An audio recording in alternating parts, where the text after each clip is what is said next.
Good morning, student. I am Rajendra Simori, your maths teacher in the class 10 from the Gnan Manjari Vidyapeeth Mova. Today we are going on to our going on chapter, that is arithmetic and progression. So we last completed the 5.1 exercise. Now today we are going for the nth term of the arithmetic progression. So I just give you some concept that is also be very easy. So we concentrate over here because of this is very easy. Suppose we have to use that nth term of an arithmetic progression. In this arithmetic progression, suppose we have to do that first term. आपको याद होगा कि मैंने जो भी चीज यहाँ पे सिखाई वैसे ही मैं आपको यहाँ से फिर से बोल रहा हूँ. So this is the first term A1 और A whatever you have to use, that is A ही है और फर्स्ट टर्म में कॉमन डिफरेंस D है. अब सेकंड टर्म से हम स्टार्ट करते तो हम क्या करते थे, A2 is equal to A1 plus D या A प्लस D ऐसा यूज करते हैं ना, A plus D. Second term में हम क्या करेंगे, पहले डिफरेंस को ऐड करेंगे A प्लस D, यानी सेकंड टर्म कैसे बनती है, पहले टर्म में डिफरेंस ऐड कर दो यानी सेकंड टर्म बनती है. सेकंड टर्म में फिर से डिफरेंस ऐड कर दो सेकंड का, then it will be consider the third one term. Third में आप फोर्थ टर्म आपको चाहिए तो आप वही सेकंड को थर्ड में ऐड करो. ऐसे ही कंटिन्यूअसली आपको चलना है. वैसे यदि फर्स्ट वन टर्म्स A है तो second one term A plus D है. A प्लस D का मतलब क्या होता है, सेकंड में से फर्स्ट, मतलब सेकंड टर्म में से फर्स्ट टर्म्स का डिफरेंस आप निकालो. तो 2 माइनस 1 D मतलब A प्लस 2 माइनस 1 D मतलब सेकंड में से फर्स्ट का डिफरेंस. तो वो कितना बचता है, क्योंकि आप निकालो तो 2 माइनस 1 क्या होता है, 1 होता है. तो obviously 2 minus 1 is equal to 1. So A plus D हुआ, यानी A2 is equal to A plus D हुआ. तो शायद आपको पता हो तो मैंने पहले अर्लियर लेक्चर में एक टेबल बताया था आपको, third fourth fifth six fifth term तक. वो टेबल भी आप याद रख सकते हो और ऐसे भी आप याद रख सकते हो. अपनी टेक्स्ट बुक को रिफर करोगे तो भी आपको ये चीज पता चल सकती है. तो that is the second term, and second term having the A plus 2 minus 1 D, A plus D is that. Third term again A2 में हम डिफरेंस ऐड करेंगे, मतलब जो हमारी सेकंड टर्म है, सेकंड टर्म में हम डिफरेंस ऐड कर देंगे. तो सेकंड टर्म हमारी क्या थी, A प्लस D था. सेकंड टर्म हमारी क्या आई थी, A2 हमारा क्या होता है A प्लस D. तो A2 की जगह हम A प्लस D रखेंगे तो इसका इक्वेशन कैसे बन जाएगा, A प्लस 2D हो जाएगा. A प्लस 2D का मतलब क्या होता है, ऑब्वियसली हम ऐसा कह सकते हैं कि थर्ड टर्म में से फर्स्ट टर्म, थर्ड का फर्स्ट टर्म से डिफरेंस. यदि थर्ड में से फर्स्ट का डिफरेंस हो गया तो वो भी हमारा क्या हो जाएगा, 2D होगा ना. तो 2 कैसे ला सकते हैं, 3 माइनस 1 से. जैसे कि 1 कैसे लाए 2 माइनस 1 से, वैसे 3 माइनस 1 से हम क्या ला सकते हैं 2, वैसे 4 माइनस 1 से हम क्या ला सकते हैं 3. सिमिलरली आप देखो तो ये A plus B, A plus 2D, A plus 3D, A plus 4D, A plus 5D ऐसे कंटिन्यूसली जा रहा है, बट वो डिफरेंस है 2D. तो हम यूज कर सकते हैं A प्लस D. 2D है देन 3 माइनस 1, 4D है माइनस 3D है तो 4 माइनस 1. तो ऐसे हम कंटिन्यूसली जा रहे हैं. इसका मतलब ऐसा हुआ ना कि जो भी टर्म्स है उसमें से एक कम करो तो वो डिफरेंस हो जाता है. तो वही चीज यदि हम nth टर्म तक जाए तो A2, A3, A4 ये सब तो हमें पता चल जाता है, बट ये up to the nth term, that is अब फोर कोई भी टर्म्स हो तो हम क्या रख सकते हैं, n is equal to A plus n minus 1D, that is our final nth term equation. तो ये इक्वेशन भी आप याद कर सकते हो. हम पहले एक्सरसाइज में ये इक्वेशन का भी यूज कर सकते हैं, बट हमें आज पता चला कि first term, second term, third term, fourth term up to the nth term we can put like that. समझ में आ गया. तो अब आप देखो, अब किसी का भी बना सकते हो. ये 3 है तो A3 का मतलब यहाँ पे हम क्या रखेंगे, यही रखेंगे प्लस 3 माइनस 1D, क्योंकि n की जगह पे हम क्या रखेंगे, जो रखा है. तो 3 माइनस 1D का मतलब A प्लस 2D हो गया. तो ऐसे ही आप nth टर्म तक सभी प्रोसीजर कर सकते हो. So that is very easy and you have to remember this particular equation that is also be very useful into the future. Okay, so just write down this everything in your book.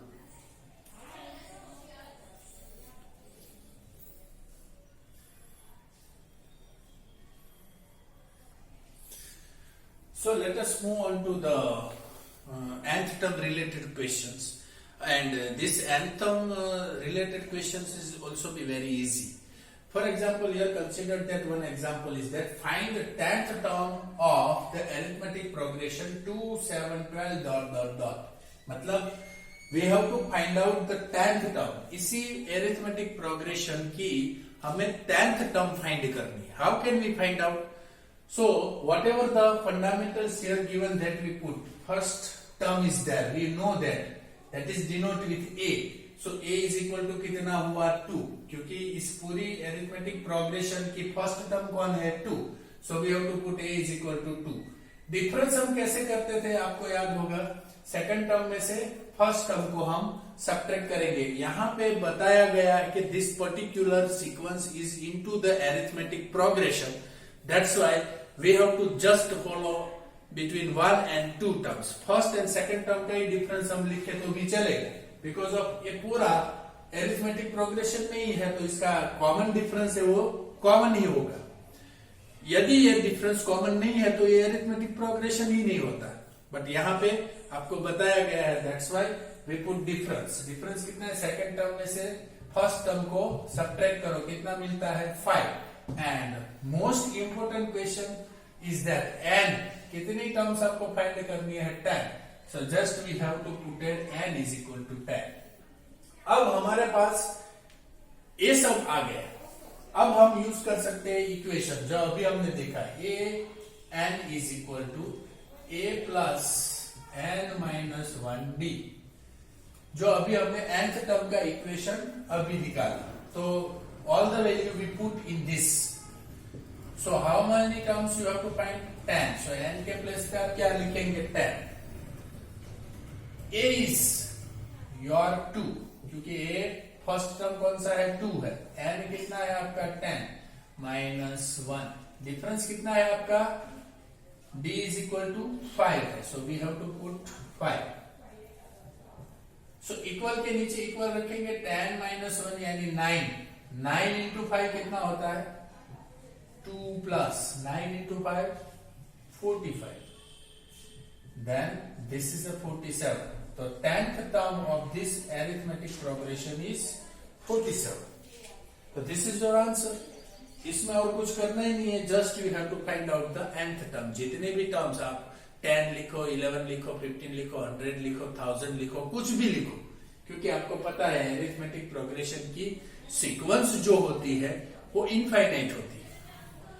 Finite होती है तो अभी एक और चीज भी आ सकती है कि कभी ऐसा बोला जा सकता है कि लास्ट टर्म आपको फिक्स की गई है, तो लास्ट टर्म फिक्स है तो फाइनाइट सीक्वेंस होगी. यदि लास्ट टर्म है ही नहीं, then you have to find out. अब आप देखो कि ऐसे आगे जाएंगे 2, 7, 12 और आगे जाएंगे 5 का गैप आप ऐड करोगे तो 10th टर्म कौन सी आएगी, 47 ही आएगी. समझ में आ रहा है ना. So this is your solution for this kind of the equation.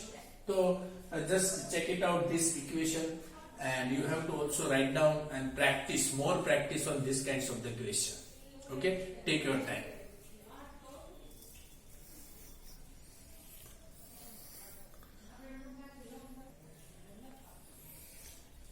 Now let us move on to the another type of the examples. अभी आपने देखा एक एग्जाम्पल किस किस टाइप के क्वेश्चन पूछे जा सकते हैं. इसका पहला एग्जाम्पल अभी आपने देखा nth टर्म में कि just give that given one AP and find out the 10th, 20, 25 whatever the terms is find.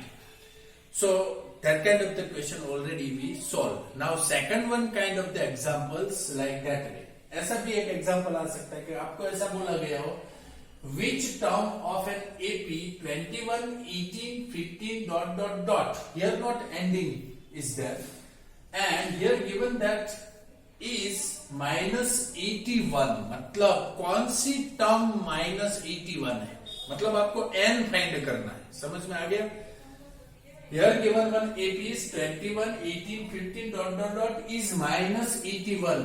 मतलब which term is minus 81? Which terms यानी nth की कौन सी टर्म, मतलब n जो भी टर्म्स आप लिख रहे हैं उसका कौन सी टर्म में माइनस 81 होगा, यानी n आपको फाइंड करना है। और दूसरी चीज also is any term zero. फिर आपको ऐसा भी बताना है कि कोई भी टर्म जीरो है कि नहीं, यदि जीरो है तो कौन सी। तो दो answer you have to find here. First one, you have to find out that minus 81 is which of the term, and second one, if any one terms is zero then which one term is there. Okay, ये याद रखो, ये question बड़े easy होते हैं, but आप यदि जल्दी से समझ जाओ then there is nothing too hard inside, isn't it? So let us move on it. अब यहां से हमें सॉल्यूशन फाइंड करना है, तो कैसे फाइंड करें? यहाँ पे लिखा है तो हम ऐसे तो फाइंड कर सकते हैं। फर्स्ट टर्म हमारी 21, डिफरेंस की बात हम करें तो 18 में से 21 गया, यानी सेकंड में से फर्स्ट गया, यानी हमारे पास बचता है -3। और n जो हमें फाइंड करना है, n हमें क्या करना है, फाइंड करना है। So we have to use here second one is that, and we can also using like that an, वो कितनी है, -81। इतनी चीज हमें क्वेश्चन में गिवन है, क्योंकि हमें और कुछ पता नहीं। an इज इक्वल टू कितना है, -81, जो ऑलरेडी गिवन है, बट हमें उसमें से क्या फाइंड करना है, n। तो हम क्या करेंगे, फाइंड आउट n। अब n कैसे फाइंड करें, इक्वेशन में रखेंगे an is equal to a plus n minus 1d। an की जगह पे हमें क्या है, -81 ही है। a हमारा क्या है, 21 है। n माइनस 1 है, n हमें फाइंड करना है, so that is as it is we put, and difference हमारा है -3। अब आप देखो -81 और ये 21 सामने है, तो 81 को इस तरफ लाएंगे, -21, ये प्लस इधर आ जाएगा, और ये जो है n-1 -3, so we have to put like that way, 3n-1, ऐसा रख सकते हैं ना, 3n-1। तो अब इसको -81 -21 यानी कितना हो सकता है, ये दोनों का टोटल हो जाएगा, तो 1 1 होता है 2, 8 प्लस 10 मतलब 102 हुआ, 112, 8 2, but that is a minus, and here also -3n, minus plus 3, ऐसा हुआ।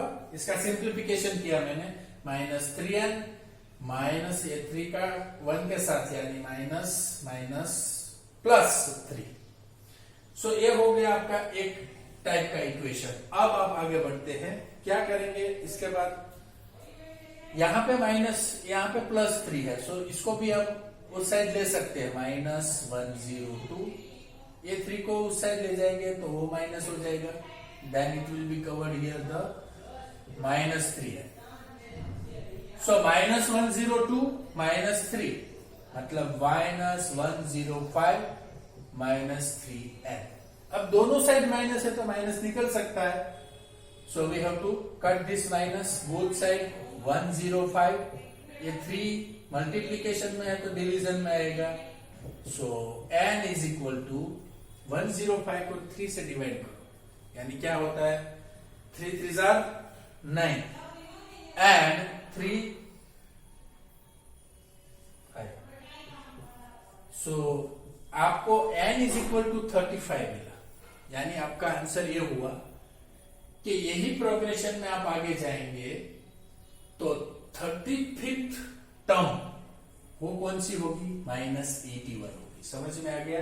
तो ये आपका आंसर, इसमें आपको n फाइंड करना था। और एक क्वेश्चन इसमें पूछा गया है कि also is any terms zero. अब जीरो है कि नहीं वो बताना है, तो हमें क्या करना है, इसके सामने हम क्या रखेंगे, an इज इक्वल टू 0 रखेंगे। ओके, सो an यदि हम 0 रखेंगे तो क्या हो जाएगा, an is equal to a plus n-1d, that is a 0. So 21 plus n minus 1, then we have to use 3. अब इसको हम कंसिडर करें तो 21 प्लस 3n माइनस 3n हो गया ये, और ये प्लस 3 हो गया. तो यानी आपका आंसर होता है यहाँ पे 25 माइनस 3n. तो इसको उस साइड ले जाएंगे तो 3n इज इक्वल टू 25. अब यहाँ पे मेन प्रोसीजर ये होती है कि यदि आपका पोर्शन है वो कुछ गलत आया, कि आपको ऐसा पता नहीं चला कि ये कैसे हम यूज कर सकते, तो n-1 और 3 को हम ऐसे ही कंसीडर करें तो सामने वाला जो आपका पोर्शन होता है वो कितना है, क्योंकि 21 प्लस n-1 को कंसीडर किया तो ऐसे आता है, तो ये आंसर हमारा सही नहीं होता. Just we have to take it another way. अब इसको एक अनदर वे से हम कंसीडर कर रहे हैं कि कैसे हम 0 को कंसीडर करें. तो शायद पहला क्वेश्चन आपको समझ में आ गया ना कि 35 कैसे आ रहा है. तो पहले इसके ऊपर फोकस हो लो, ये how can be solve out. You can also pause my video and you can also write down everything. Okay, so just we have to take. अब हम जो पोर्शन 0 है उसको हम कंसीडर कर रहे हैं.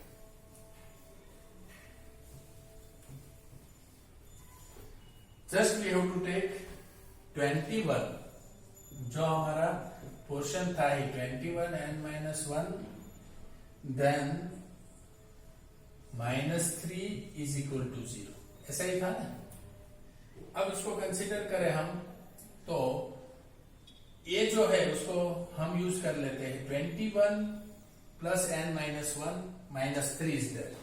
तो हम क्या करेंगे, अब जो भी हमारे पास है वो कितना है 3n-1 इज देयर.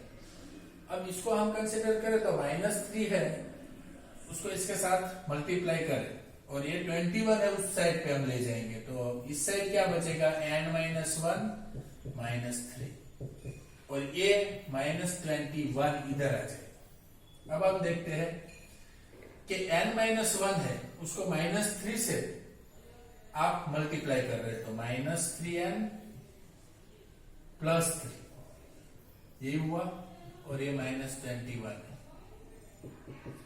अब आपके पास जो 3n प्लस 3 आपका बचता है या 3n-1 इज इक्वल टू 21 बचता है, आप सीधा सा एक ही पोजीशन रखो तो भी आपकी पोजीशन क्लियर हो जाती है. फॉर एग्जांपल -3 है तो -3 कैसे रखेंगे,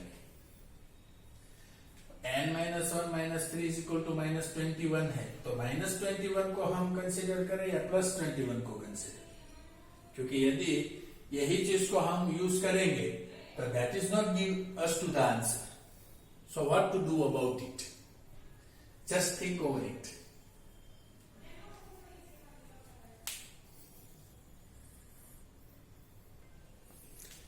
तो शायद आपको माइंड में थोड़ा बहुत पता चला होगा, but again I am going on that.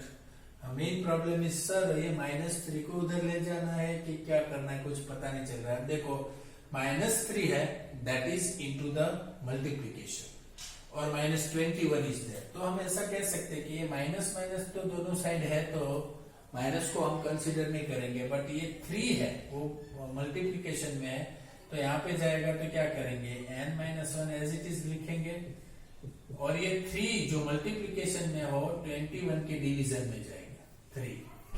Okay, ये माइनस तो बोथ साइड है दैट्स व्हाई इट्स रिमूव, यानी 3 7s are. So we have put n-1 is equal to 7. So n is equal to 7 plus 1. So n is equal to 8. तो हम कह सकते हैं कि 8th टर्म विल बी 0. ये क्या होगी 0 होगी. पहले क्वेश्चन में हमें क्या फाइंड करना था कि ये -81 कौन सी टर्म है, तो हमने निकाल लिया 35. और एक क्वेश्चन था कि कोई भी 0 है तो कि yes nth term will be 0, क्योंकि हमने फाइंड किया 8. तो ये चीज आपको अच्छी तरह से समझनी थी. ये 2 टाइप के क्वेश्चंस आपके आ सकते हैं और एक और भी टाइप का क्वेश्चंस यहाँ पे आ सकता है कि determine the AP was third term is 5 and the seventh term is 9. क्या करना है? और भी एग्जांपल्स यहाँ पे पूछे जा सकते हैं, उसमें से मेनली आपको ऐसा बताना है कि third terms and fourth term this so and so, and you have to find out the AP in the next term. आपको दो टर्म्स बताई गई है और दो टर्म्स ये है और उसके ऊपर से आपको फाइंड करना है. तीसरी कैटेगरी के एग्जांपल ऐसे भी आ सकते हैं. So let us move on that.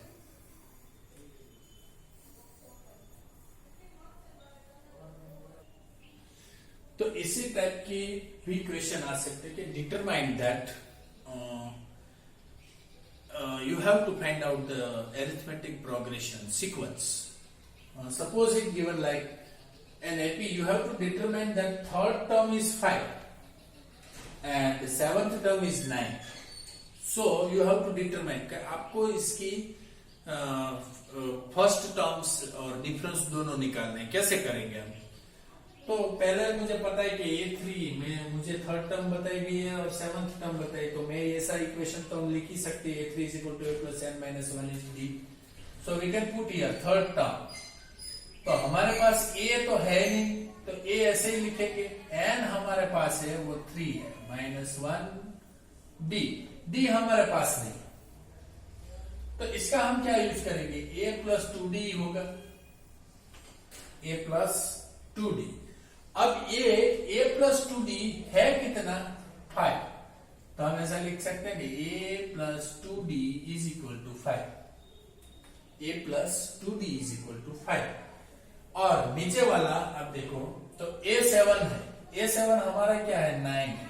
9 is equal to A plus 7 minus 1D. तो A plus 6D that is 9. तो A हुआ A plus 6D is equal to 9 and हमें और मिला A plus 2D is equal to 5. अब इसके ऊपर से हम डिफरेंस और कुछ निकाल सकते हैं कि या नहीं? Solving the part of linear equation 1 and 2. अब इसको क्या करेंगे? हम कुछ सॉल्यूशन इसमें कर सकते हैं. शायद मैं ऐसा कर सकूं कि इसको हम माइनस कर देते. 6D में से ये माइनस कर देते, ये माइनस हो गया, माइनस हो गया और ये भी माइनस हो गए, तो ये तो कट हो जाता है यहाँ पे. तो इसके ऊपर से पहले हमें डिफरेंस मिल सकता है. डिफरेंस क्या हो सकता है? यहाँ पे 4D. ओके, और यहाँ पे क्या बचता है हमारा? 4. So that's why D is equal to 4/4. So we get 1. Difference हमारा 1 आ गया, तो हम ऐसा कह सकते हैं कि दूसरा हमारा इक्वेशन था, ये 1 इक्वेशन था. दोनों के बीच में लीनियर इक्वेशन की तरह हम सब्ट्रैक्शन करें तो हमारे पास डिफरेंस आ जाता है 1, और ये डिफरेंस 1 आ गया तो वही चीज हम किसी में रखते A भी फाइंड कर सकते. यही वैल्यू हम 1 में रख दे तो क्या होता है? A plus 2D की जगह हम क्या रखेंगे? 1 is equal to 5. So A is equal to 2, 5. So A is equal to 5 minus 2. So A is equal to 3. तो पहली टर्म्स आपकी 3 हुई, डिफरेंस 1 हुआ.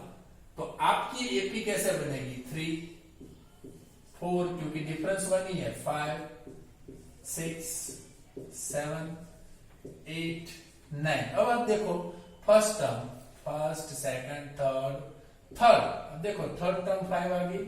यस. Fourth, 5, 6, 7 terms. अब देखो 7 टर्म्स आपकी 9 आ गई.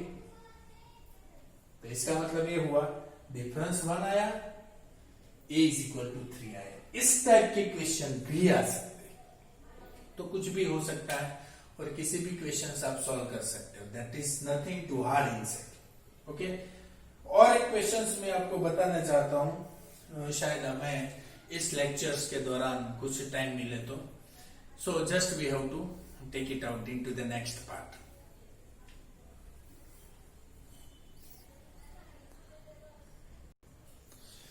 So let us move on to the conclusion of this lecture, because of we have not concluded another one in this lecture.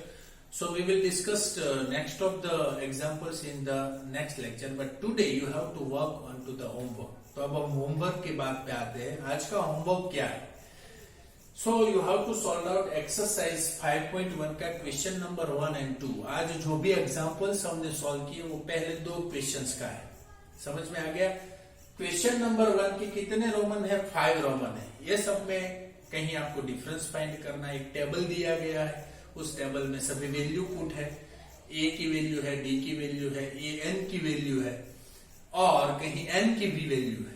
तो जहां पे भी आपको एक ही कॉमन इक्वेशन का यूज करना है, a n is equal to a plus n minus 1 into d, और डिफरेंस है तो डिफरेंस फाइंड करना है. जो भी वैल्यू है you put first on that equation and remains you have to find.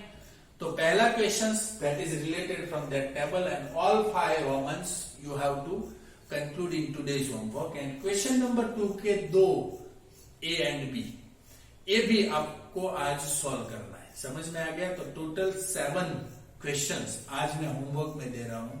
So without failing you have to work on it. Thank you very much. This is a very easy chapter, so you have to score more inside this arithmetic progression and you have to make the more practice on it. Thank you very much.